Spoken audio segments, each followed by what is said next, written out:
Aliyaad soo dhawaada maanta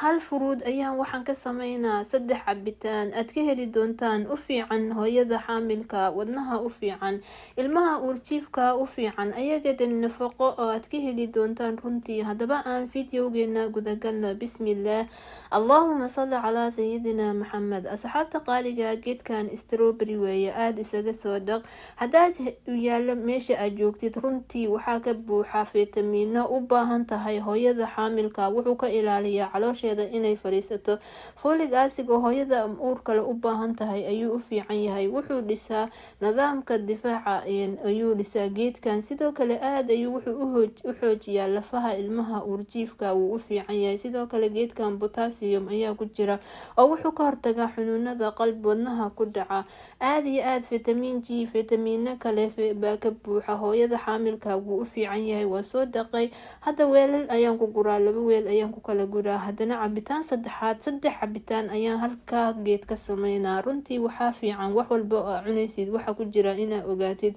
marka cabitaankan qofka dabiiciga waa u fiican yahay hooyada xaamilka aad ugu fiican yahay strawberry nafaqo waaye meesha joogtid hadii laga helo ka faa'iideyso koow cabitaanka koobaad waxaan ku darayaa yogurt ayaan ku daraa hadaad yogurt haysan caano garoora ku dar yogurtka caloosha u fiican yahay hadaa iscaateynaysid liin dhanaan ku dar iyo in yar oo maxaa la dhahaa xabati baraka habeenkii markaa seexanaysid caloosha waxyaabaha soo dhuuba ayuu ka mid yahay yogurtka hadana bacteria oo fiican ayaa ku jirta marka asxaabta qaaliga cabitaankan aad wuxuu u yahay healthy waana macaan waxaan ku darayaa maxaa loo yaqaano malab hadaa qof dabiici tahay malab haysan sokor ku darso hadaa tahay qof oo wadna xanuun qaba ama si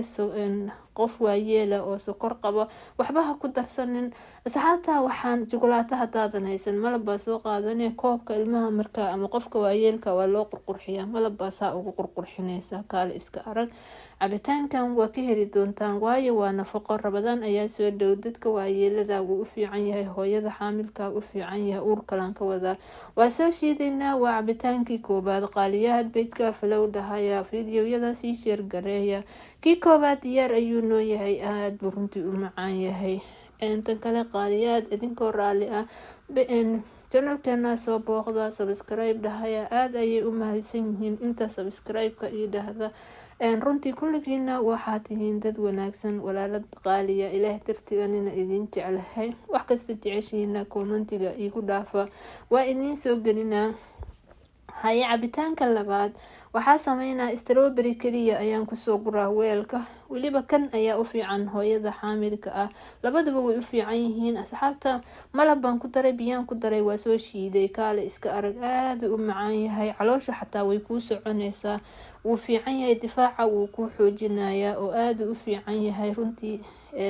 fitamiinana ka buuxa saan idin sheegay strawberry-ga nafaqo waaye hadda waxaa noo soo socda cabitaankii saddexaad waxaa ku tusayaa si kasta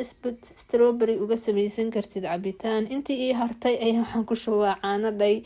iyo baraf caano geel ha ahaadeen ari ha ahaadeen caano boore wixii haysatid waxaa soo qaadanaya mooska waliba mid bisil inuu yahay runtii cabitaankan aad u macaan yahay strawberry caano iyo baraf iyo moos caanaha geela ayaa ka badaawa hadaa heli kartid maasha Allah waaye marka asxaabta ha u joojinin ani 2 xabaan ku daraa Soomaalida mooska waa iska jecelnahay bajab iska sii cun inta kale ku sii guraya qaaliyaad sokor waa ku dareysaa caano marka iyo moos isku dartid ma fiicna malab inaad ku dartid hadda kii saddexaad diyaar waa cabitaanadan khatar waaye rabadaan soo dhowey ku anfacayaan nafaqo waaye adi samaysa ilmahaaga u samee dadka waayeelada u samee kaale iska arag waa ka heli doontaan asxaabta qaaliga wax kasta jeceshihiin commentiga igu dhaafa 3 cabitaan oo aad healthy u macaan ayaan jeclaystay inaan idin la wadaago intaan fiidiyowga kale ku kulmayno assalaamu calaykum waraxmatullaahi wabarakaatu